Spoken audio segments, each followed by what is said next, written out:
पशुपति व्रत का नियम अगर आपने लिया है तो घर में, अपने घर के अंदर प्रसाद का निर्माण करो। अपने घर के अंदर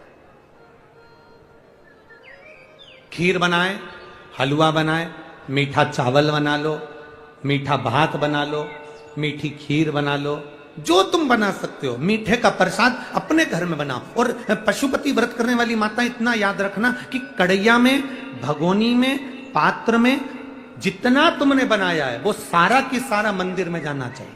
उसके घर के अंदर ये नहीं कि मैं आधा प्रसाद ले जाती हूं, आधा घर में छोड़ जाती हूं तो बच्चों के काम आ जाएगा। ना ना ना, अगर तुमने प्रसाद के हिस्से घर के अंदर ही कर दिए तो वो पशुपति व्रत तुम्हारा स्वीकार नहीं होता। तुमने जो प्रसाद बनाया है, इसलिए शिव महापुराण की कथा कहती है उतना ही बनाओ जितना तुम्हें मंदिर ले जाना है, उतना ही प्राप्त बनाकर ले जाओ जितना तुम्हें मंदिर के अंदर ले जाना है। ये नहीं कि कढ़ैया में ज्यादा बन गया तो आधा घर में छोड़ गई, आधा मंदिर में ले गई, आधा घर में छोड़ दिया और आधा मंदिर ले गई, तो प्रसाद के 2 हिस्से तो वहीं पर हो गए, प्रसाद के हिस्से वहीं की वहीं हो गए। इसलिए वो पशुपति व्रत भगवान स्वीकार नहीं करते। आप हलवा बनाया है उतना बनाओ जितना मंदिर में जाकर 3 हिस्से हो जाएं। खीर बनाई है उतना बनाओ जितना मंदिर के अंदर जाकर 3 हिस्से हो जाएं। मीठा चावल बनाया उतना बनाओ जितना मंदिर के अंदर जाकर 3 हिस्से हो जाएं।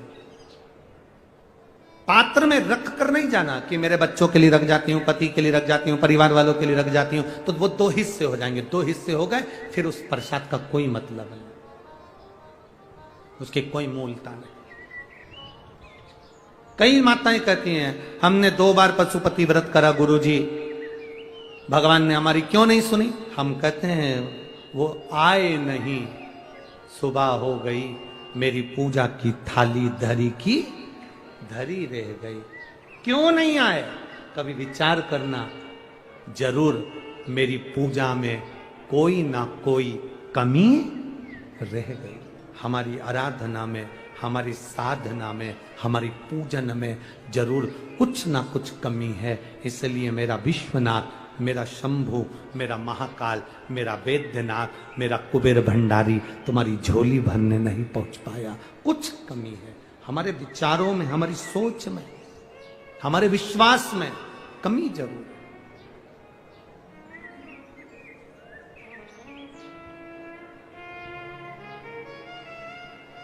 माता अंजना ने प्रसाद सिद्ध करा, सामग्री सिद्ध करी, माता अंजना ने बनाया भोग, भगवान को जाकर लगाती। प्रतिदिन का नियम बना लिया माता अंजना ने कि मैं भगवान को प्रदोष काल में, प्रदोष के समय पर, शाम के समय पर भोग लगाऊंगी।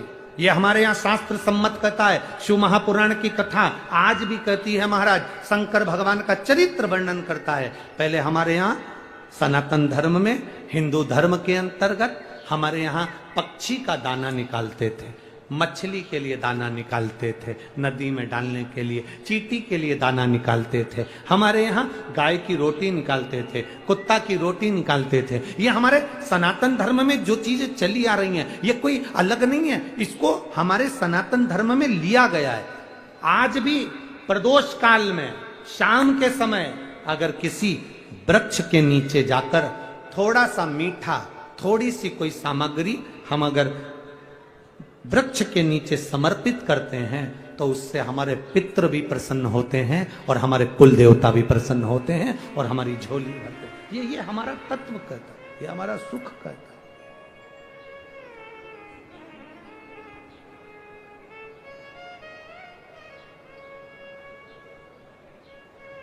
देखिए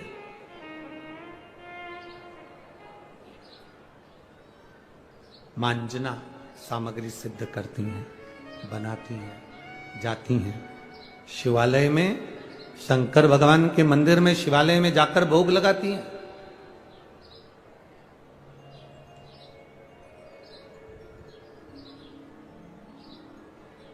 भोग लगाया, प्रणाम करा, आई वापिस। करते करते समय निकल गए।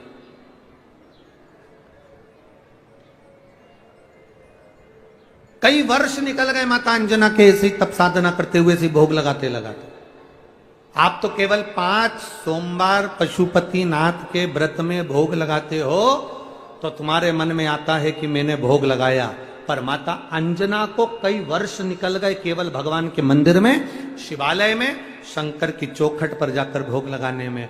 आज माता अंजना ने विचार करा, मेरे देवाधिदेव महादेव को आज तक मैंने 56 भोग नहीं लगाए, आज मेरे महादेव को मैं 56 भोग लगाऊंगी। अंजना माता ने केसरी महाराज से कहकर सामग्रियां सिद्ध करना प्रारंभ कर दी, बनाना प्रारंभ कर दिया। और जो माता अंजना ने बनाना प्रारंभ करा, जो माता अंजना ने सामग्री बनाना प्रारंभ करा, 56 भोग बनाकर माता अंजना ने रख दिए। अब भोलेनाथ की कृपा देखिए कैसी रही। मेरे शंकर भगवान एक भिखारी का, एक भिक्षुक का रूप रखकर अंजना के दरवाजे पर पहुंच गए, अंजना की चौखट पर। मेरे शिव, मेरे ओघड़दानी, मेरे दयालु शिव।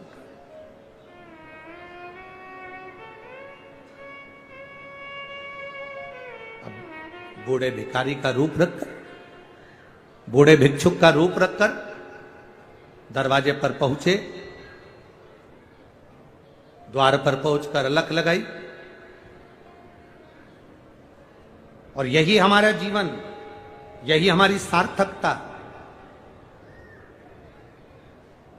बचपन में अपने बच्चों को हम 2 चीजें देते हैं। एक, बच्चे को कोई गिफ्ट दिलाते रहते हैं, जन्मदिन पर उपहार दिलाते रहते हैं, कोई सामग्री अपने बच्चों को देते रहते हैं।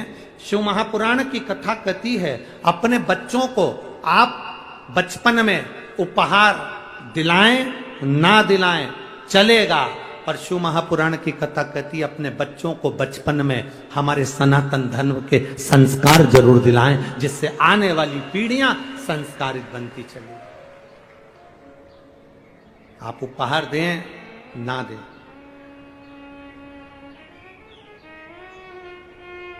उपहार दोगे बच्चों को प्राप्त कर लेंगे।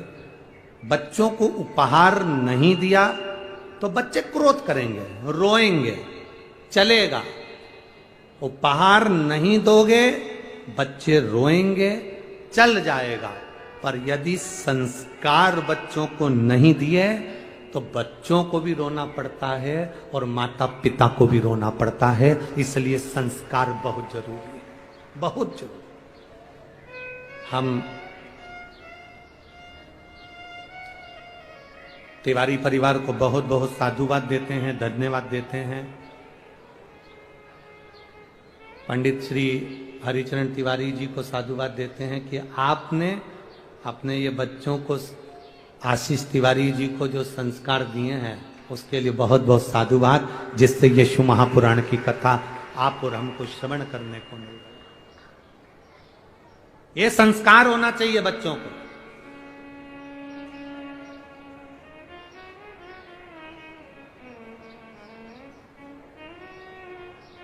मर्यादा में रहना, मर्यादा में बोलना, सबके प्रति आदर का भाव रखना, ये संस्कार होना चाहिए।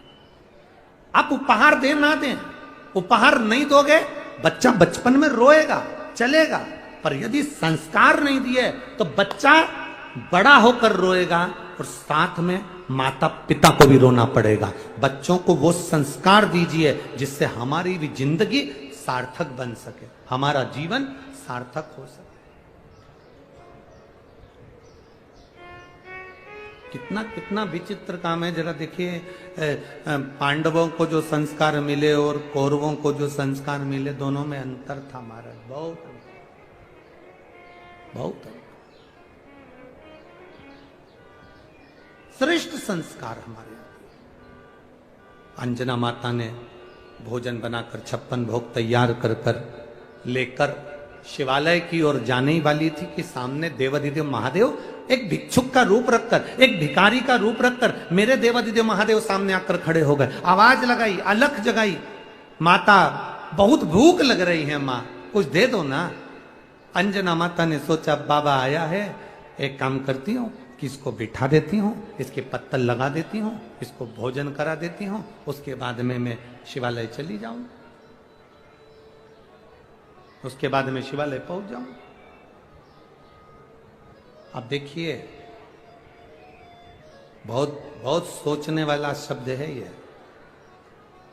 तुम्हारे घर में अगर बुजुर्ग माता पिता हैं, तुम्हारे घर में अगर कोई बीमार पड़ा हुआ है, तुम्हारे घर में अगर कोई रोगीला व्यक्ति है, तुम्हारे घर में अगर कोई दुखी व्यक्ति है, तुम्हारे घर में अगर किसी के शरीर में कष्ट हो रहा है और तुम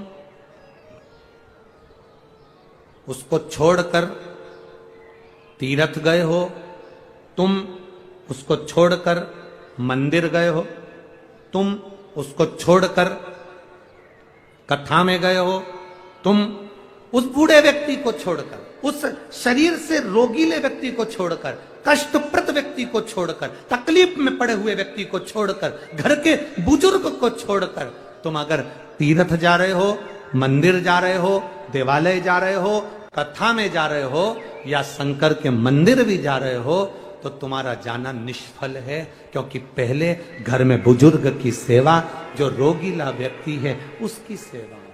इसको कहते हैं साधुवाद का। बैठिए मां, प्रणाम। इसको साधुवाद का कहते हैं। राजगढ़ के कई लोग ऐसे होंगे जो बहुएं घर के पुरुष घर की पत्नियों को कह रहे होंगे, इतनी भीड़ है, दूर पार्किंग होगी, पैदल चलना होगा। अरे एक एक बच्चे को राजगढ़ के सीख लेना चाहिए कि 100 साल से ऊपर लीवर और किडनी डैमेज, उसके बाद भी शिव की शरणागति में पहुंचे। और यहां 3 बार चर रहे,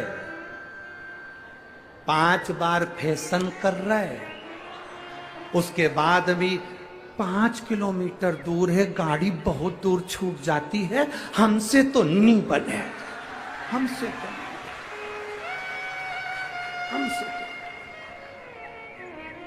और फिर इतने में किसी ने यही 6 किलोमीटर दूर शादी की पत्रिका दे दी और कोई गार्डन में भोजन, तो 2 घंटे से पेंसिल से लाइन खींच के डब्बा भर के जूड़ा मूड़ा बांध के तो फिर गई।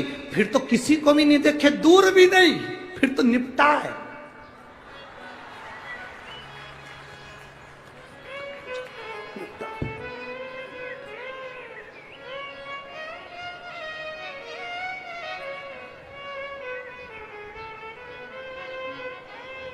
पानी पतासे वाले के पास पहुंच गई, गिने खाओ।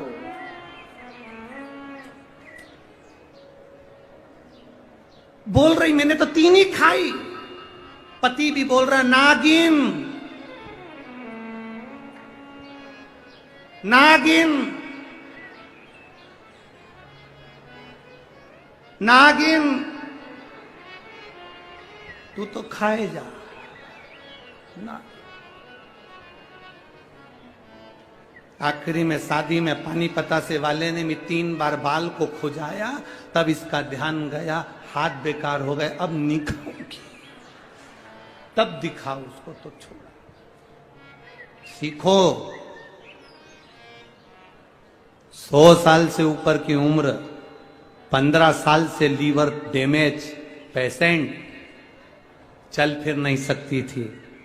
बहू से कहा मुझे शिव जी का जल ला दे, राजगढ़ में कथा हो रही है, छिपा है, ये छापी हेड़ा से पास में ही हूं, एक बार मन है बाबा की कथा पंडाल में बैठकर सुन लूं। उसमें लिखा, कल मेरी सास ने जल पीने के बाद टीवी के सामने कथा सुनी तो वहीं खड़ी होकर पहली बार खड़ी हुई और नाचना प्रारंभ करा। तब हमारा विश्वास जागा कि शिव शिव होता। तब विश्वास जागा कि शंकर शंकर है जो सब कुछ कर सकता है। बस विश्वास जागृत होना चाहिए, हमारा भरोसा दृढ़ होना चाहिए।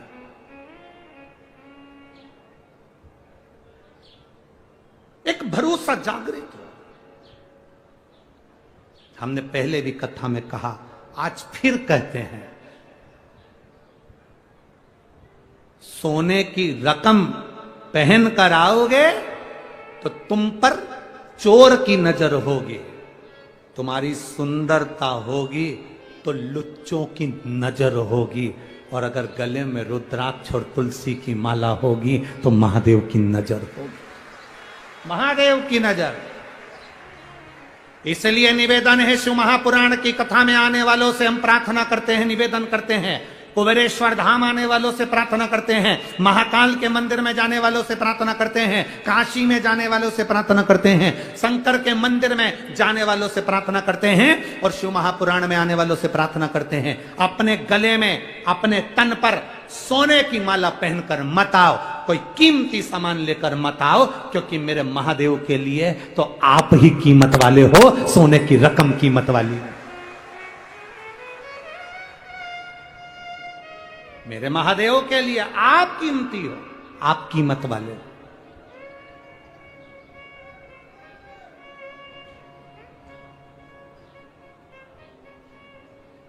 मत पहनो। क्यों पहन के आना? ढेर सारा सामान। और देखो, आप तो मालवा के रहने वाले हो, और इस पवित्र राजगढ़ की भूमि के नजदीक में सेमली धाम है, जहां के परम पूज्य संत श्री कमल किशोर जी नागर हैं, जिन्होंने पूरे मालवा का एक इतिहास रचा है। परम पूज्य संत श्री कमल किशोर जी नागर जी, जो पूरे मालवा का एक इतिहास रचे हैं। गौ माता की सेवा, संत सेवा, गुरु सेवा, साधक सेवा और जीव की सेवा, ये उन्होंने सिखाया। उन्होंने सिखाया कि ये आडंबर की जरूरत नहीं, ये दिखावे की जरूरत नहीं। तो वो शिव के भक्त हैं, वो भी एक ही बात कहते हैं कि आडंबर मेरे शंकर को प्रिय नहीं है, आडंबर की प्रियता मेरे भोलेनाथ को नहीं।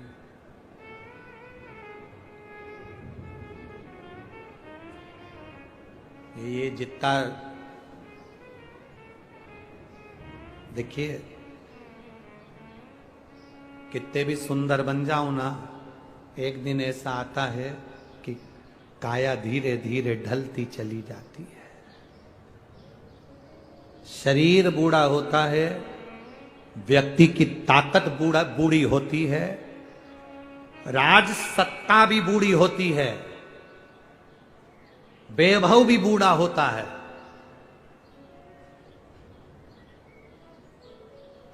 शरीर भी बूढ़ा होता है, शरीर की सुंदरता भी बूढ़ी होती है। पर शिव महापुराण कहती है, भक्त की भक्ति कभी बूढ़ी नहीं होती। भक्त की भक्ति कभी बूढ़ी नहीं होती, भजन कभी बूढ़ा नहीं होता, साधना कभी बूढ़ी नहीं होती, शंकर का गुणगान कभी बूढ़ा नहीं होता, ये कभी बूढ़ा नहीं होता। ये हमें सीख मिली। कहेंगे लोग, बहुत भीड़ हो रही है, बहुत दूर है।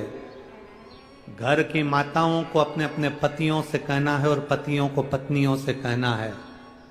5 दिन की कथा राजगढ़ में हो रही है। हमने पहले भी कहा था, हेलीकॉप्टर को उतारने के लिए हेलीपैड बनता है, जिसमें चूने से एच लिख देते हैं, तो हेलीकॉप्टर वहां उतर जाता है। 5 दिन के लिए वो कैलाशपति महादेव को उतारने के लिए ये शिव पुराण का हेलीपैड बना है, जिस पर शिव उतरता है। नंदी पर बैठकर मेरे देवाधिदेव महादेव प्रदोष काल में प्रतिदिन मेरा महादेव प्रतिदिन निकलते। ये हेलीपैड है जिस पर मेरा महादेव। लोग कहते हैं, महाराज जी आप कहते हो कि शिव महापुराण की कथा में शंकर जी सुनते हैं, शिव महापुराण की कथा होती है, वहां भगवान आते हैं और भंडार भर के 3 महीने में मनोरथ पूर्ण कर देते हैं, लोगों की गोदी भर देते हैं, झोली भर देते हैं। ऐसा क्या है? तो उसका कारण केवल इतना सा है, हेलीपैड पर हेलीकॉप्टर उतरता है और शिव महापुराण के पंडाल देखकर मेरा महादेव उतरता है और कृपा कर चले जाता है। ये उसकी करुणा, ये उसकी उदारता।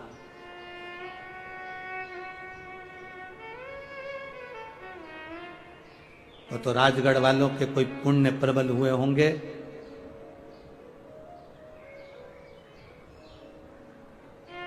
जो यीशु महापुराण की कथा आशीष तिवारी जी लेकर मां जालपा की इस पुण्यमय धरी पर आ गए। यह उसकी कृपा से प्राप्त हो गया। ये तो जीवन की एक सिद्धता है, जीवन का एक आनंद है।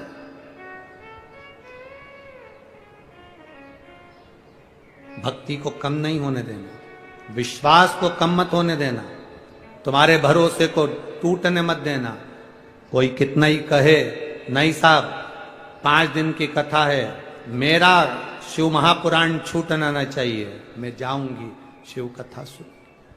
लोग कहेंगे टीवी पर तो आ रही है, नहीं साहब टीवी पर तो मैं रोज सुनती हूं, पर आज अपने नगर में हो रही है, अपने क्षेत्र में हो रही है, 100 किलोमीटर दूर, 50 किलोमीटर दूर मेरे बाबा ने मुझे बुलाया है, मैं जाऊंगी।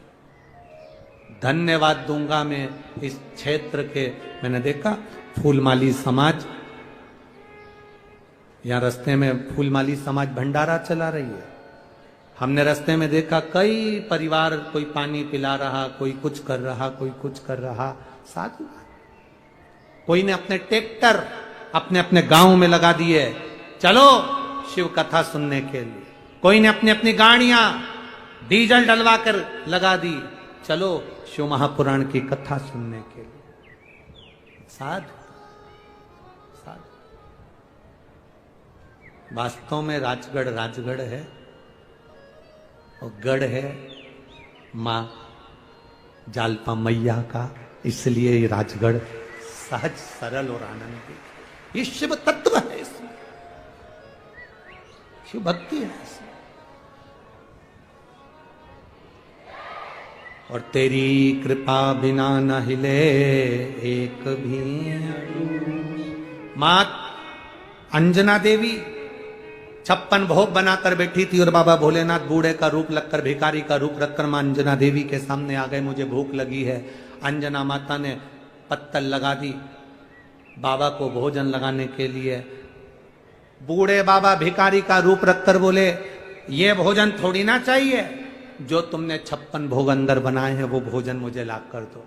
अंजना माता कहती है, बाबा आपके सामने जो भोजन रखा है वो करिए ना, वो 56 भोग तो मेरे शंकर भगवान के लिए है, वो 56 भोग तो मेरे देवाधिदेव महादेव के लिए। ना ना, हम ये भोजन नहीं करेंगे, हमें तो वही 56 भोग चाहिए जो तुमने बनाया।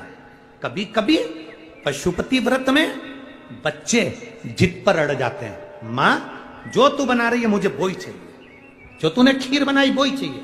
मां कह रही बेटा भाई पशुपति व्रत की है, नहीं मुझे तो चाहिए। कभी कभी ऐसा होता है, दीपावली पे माताएं गुजिया बनाती है, पपड़िया बनाती है, मठरी बनाती है, मिक्सचर बनाती है और बच्चे वहीं खड़े रहते हैं, मां मुझे गुजिया दे। मां कहती है बेटा लक्ष्मी जी की पूजन होगी तब तो देंगे ना। नहीं नहीं, तो मुझे अब भी दे, अब भी दे।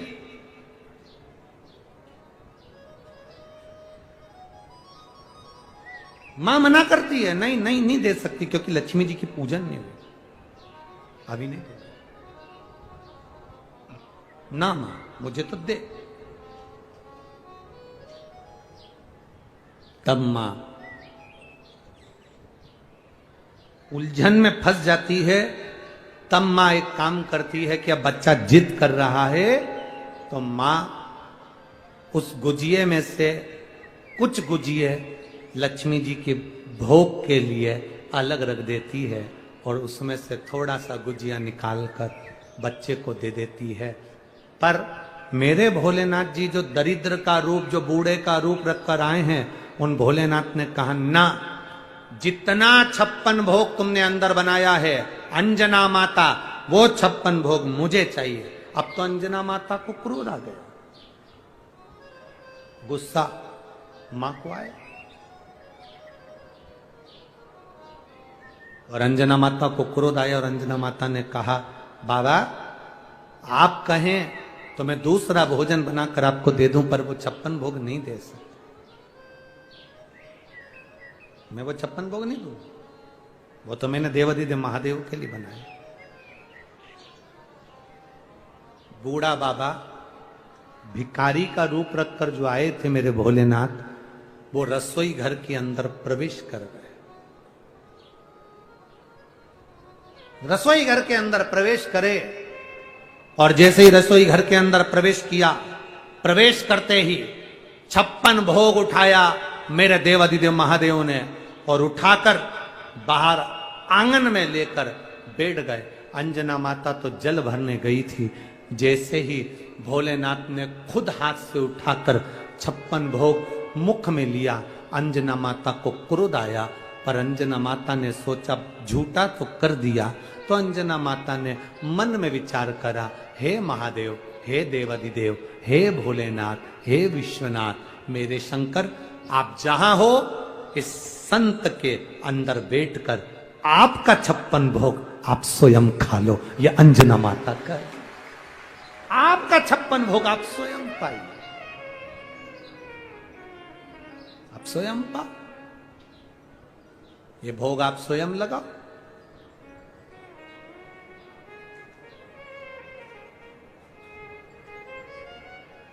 बस शंकर भगवान उसी दरिद्र भिखारी के भीतर से सम्मुख में मेरा कालाधिपति, जटाधारी, मुकुटधारी, चंद्रधारी, त्रिपुंडधारी, त्रिशूलधारी मेरा शिव प्रकट हो गया, मेरा शंकर सामने। अंजना,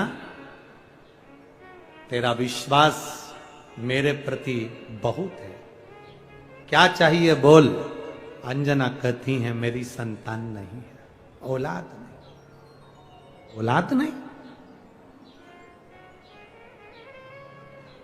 पर अंजना, तेरे भाग्य में संतान का सुख नहीं। अंजना, तेरे भाग्य में संतान का सुख नहीं। अंजना माता ने कहा मैं बैकुंठ लोक गई, वहां पर भी ये सुनने को मिला, मैं ब्रह्म लोक गई, वहां पर भी ये सुनने को मिला, मैं इंद्र लोक गई, वहां पर भी ये सुनने को मिला। इसलिए मातंग बाबा के कहने पर मैंने आपकी आराधना करी है, और मैंने सुना है देवता देते हैं पल्ला झाड़ कर, और महादेव देता है छप्पर फाड़ कर। आप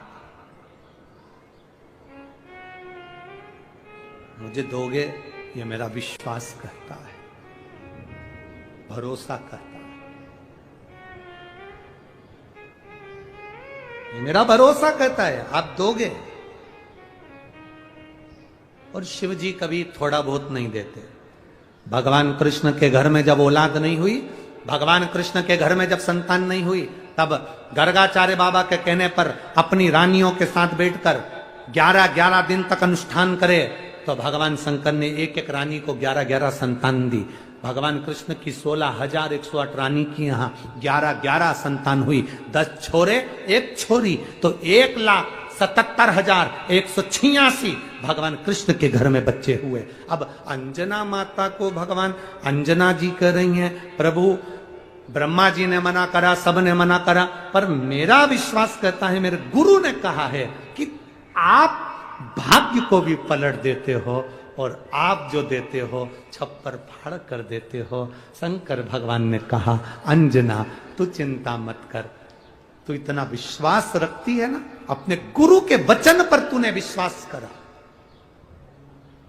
शिव महापुराण के वचन पर जो विश्वास करता है, शंकर भगवान की बताई हुई बात पर जो विश्वास करता है, शिव पुराण के वचन पर जो विश्वास करता है। कई लोग ऐसे भी मिलेंगे, सुन लेते हैं, हाँ क्या होगा जल चढ़ाने से, क्या होगा बेलपत्री के नीचे जाने से, क्या होगा बेलपत्री के नीचे दिया लगाने से, क्या होगा शंकर भगवान को बेलपत्री पर शहद लगाकर चढ़ाने से, क्या होगा चावल का दाना चढ़ाने से, क्या होगा दुर्वा चढ़ाने से। ये पत्र आधे से ज्यादा तो हम पढ़ भी नहीं पाते, और आपके ही नगर के पत्र आपको ही छोड़कर जाएंगे। कभी इनका स्मरण करिएगा कि क्या होता है शंकर की कथा पर विश्वास करने पर शिव क्या दे देता है। ये अंजना माता से भगवान शंकर कह रहे हैं, तुमने मातंग ऋषि का कहना माना, इसलिए तुम्हारे यहां संतान जरूर होगी।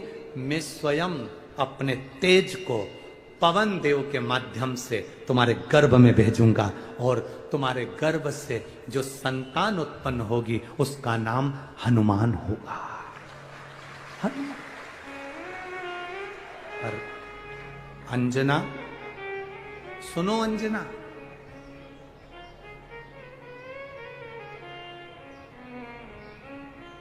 अंजना सुनो,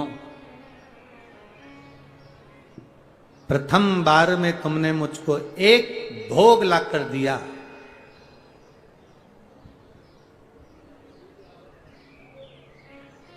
56 भोग में से प्रथम भोग मुझे ला कर दिया और आखिरी के 5 भोग रह गए थे। इसलिए अंजना तुम चिंता मत करना, तुम्हारे गर्भ से भी केवल एक पुत्र नहीं, तुम्हारे गर्भ से 6 पुत्रों का भी जन्म होगा। हनुमान जी के सगे 5 भाई और हैं, आपको कथा में पहले कहा है, सुनिए कि नहीं सुनिए, जम के बोलो जरा, सुना है ना। हनुमान जी के 5 भाई और हैं, गतिमान, वृतिमान, रतिमान, कैतुमान, ऐसे हनुमान जी के 5 भाइयों का क्रम और आता है शिव महापुराण के अंतर्गत। 5 भाई, अकेले नहीं हनुमान। हमने गतिमान का तो वर्णन आपको पहले भी करा है कि हनुमान जी के चरण के सिंदूर से जिस फैक्ट्री को, जिस गाड़ी को, जिस लोहे का जो कारखाना हो जो नहीं चल रहा हो, गाड़ी बार बार खराब हो रही हो और बार बार एक्सीडेंट हो रहे हो, बार बार तकलीफ भोग रहे हो, तो श्री हनुमान जी के भाई गतिमान का नाम लेकर स्वस्तिक बनाने का बोला था। याद है किसी को? जिसको याद है हाथ उठाओ। याद है आप लोगों को? रखिए रखिए। गतिमान हनुमान जी के भाई हैं, तुम चिंता ना करो। और समय आया और उस समय के अंतर्गत मां के सुंदर आनंद से पवन तनय संकट हरन मंगल मूर्ति रूप राम लखन सीता सहित हृदय बसौ सुरभूप। शिव के एक अंश मात्र, शंकर का एक स्वरूप माता अंजना के गर्भ में पहुंच गई।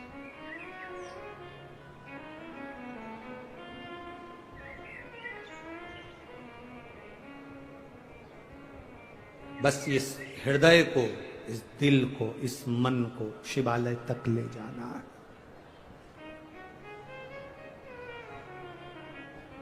और जब ये मन, जब ये चित्त शिवालय तक पहुंच जाए तो समझ लो कि तुम्हारी जिंदगी की सार्थकता हो गई। जब हम देवादिदेव महादेव पर चढ़े हुए फूल को उठाकर उसका जब श्रृंगार करते हैं तो नीचे के डूट को तोड़कर जब फेंक देते हैं और पंखड़ियों से जब बाबा का श्रृंगार करते हैं तो मेरा भोलेनाथ समझता है कि हमने एक पुष्प नहीं, बाबा के चढ़े हुए पुष्प को अनेक कर कर बाबा के चरणों को समर्पित किया है। बाबा के चरणों का हमने श्रृंगार किया है। तेरी कृपा बिना ना हिले एक भी अणु, लेते हैं श्वास तेरी कृपा से। अब शिव जी की कथा में स्वयं तुमरुका जी चंचुला देवी से कह रहे हैं, चंचुला देवी नहीं है आपके पास में फूल, नहीं है आपके पास बेलपत्र, नहीं है आपके पास में जल, नहीं है आपके पास में फल, नहीं कोई सामग्री अगर आपके पास में है तो जो पुष्प भगवान देवादिदेव महादेव के ऊपर चढ़े हुए हैं उन पुष्प से भी, पंखड़ी से भी आप देवादिदेव महादेव का अगर श्रृंगार कर रहे हैं तो मेरा देवादिदेव महादेव आपकी मनोकामना पूर्ण जरूर करता है। ये मदन की कथा कह रही है। इस शिव भक्त मदन ने ना कभी शंकर जी को देखा, इस शिव भक्त मदन ने ना कभी शंकर जी का दर्शन किया, ना कभी आमने सामने देवादिदेव महादेव से इस शिव भक्त मदन का कभी मिलना हुआ, कभी मिलना नहीं हुआ, कभी नहीं देखा उसने। शिव कथा कह रही है, बस उसका एक काम था, भगवान देवादिदेव महादेव का भजन। बस एक काम था उसका, शिव जी के मंदिर में जाकर शंकर जी का श्रृंगार, शिव जी के मंदिर में जाकर शंकर जी का श्रृंगार करना, केवल एक काम।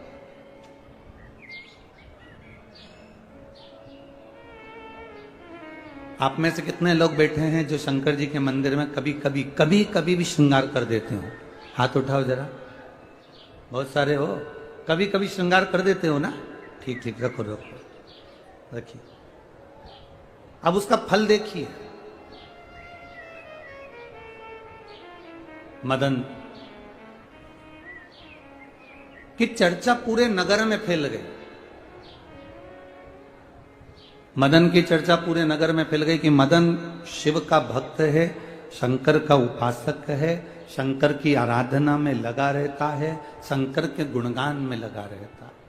ये पूरी दुनिया में चर्चा हो गई। जो नगर में मदन रहता है, उस मदन के नगर में हर जगह पर सूचना हो गई कि मदन शिव की भक्ति करता है, शंकर की उपासना करता है, शंकर का गुणगान करता है। समय आया,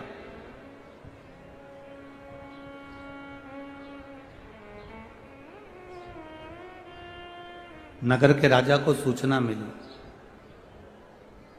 और नगर के राजा को सूचना मिली तो नगर के राजा ने सूचना पाते से ही, सूचना देने वाला कौन, आप अच्छे हो, आप बुरे हो, आप कैसे हो, ये सूचना आपको नहीं पहुंचाना पड़ती। ये जितने अपने नगर के लोग रहते हैं, जितने अपने मोहल्ले के लोग रहते हैं, जितने अपने परिवार के लोग रहते हैं, ये अपने आप आपकी सूचना को जनमानस तक पहुंचा देते हैं कि आप हो कैसे, आप कैसे हो, ये सूचना जनमानस तक पहुंचाने का कार्य कर देते। कुछ कुछ लोग चप्पल की तरह होते हैं, चप्पल देखिए पहनते हो, कुछ कुछ लोग चप्पल की तरह होते हैं जो तुम्हारे पांव के साथ कदम से कदम मिलाकर चलते हैं, तुम्हारे पांव की रक्षा भी करते हैं, तुम्हारा साथ भी देते हैं, तुम्हारे को कांटा गड़ने भी नहीं देते हैं, तुमको पत्थर चुभने भी नहीं देते हैं। कई कई लोग चप्पल की तरह होते हैं जो तुम्हारा साथ देते हैं, तुम्हें कांटा नहीं चुभने देते हैं, तुम्हें पत्थर नहीं चुभने देते हैं, तुम्हारे संग संग चलते हैं, तुम्हारी सेफ्टी करते हैं, तुम्हारा साथ देते हैं। पर चप्पल की तरह होते हैं तो वो चलते साथ हैं, रक्षा भी करते हैं, कांटा भी नहीं चुभने देते, पत्थर भी नहीं चुभने देते, पर एक काम जरूर करते हैं, चलते चलते पीछे से कीचड़ जरूर उछालते चलते।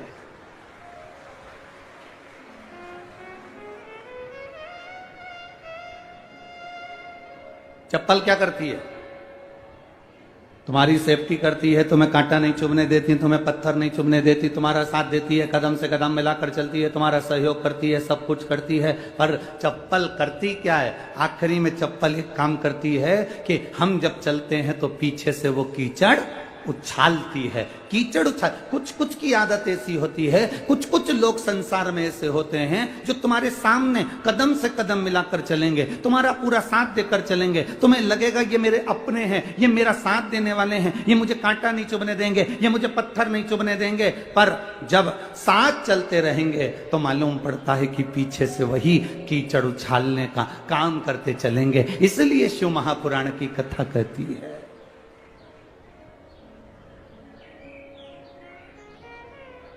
इसलिए शिव तत्व कथा है, शंकर भगवान की आनंदमय कथा कहती है, शिव महापुराण की कथा कहती है कि भरोसा अपने आप पर करिए, दृढ़ता अपने आप की रखिए, विश्वास अपने आप का रखिए, श्रद्धा अपने आप की रखिए।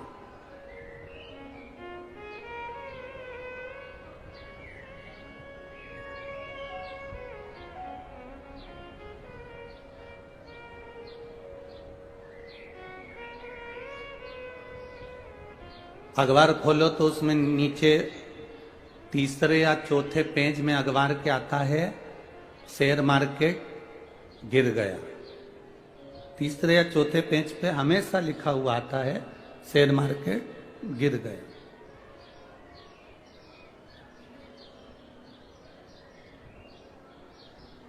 शेयर मार्केट गिरा तो अखबार में लिखा हुआ आ गया, पर आज तक ये लिखा हुआ नहीं आया कि आदमी कितना गिरता जा रहा है, वो भी तो तीसरे चौथे पेज में छपना चाहिए।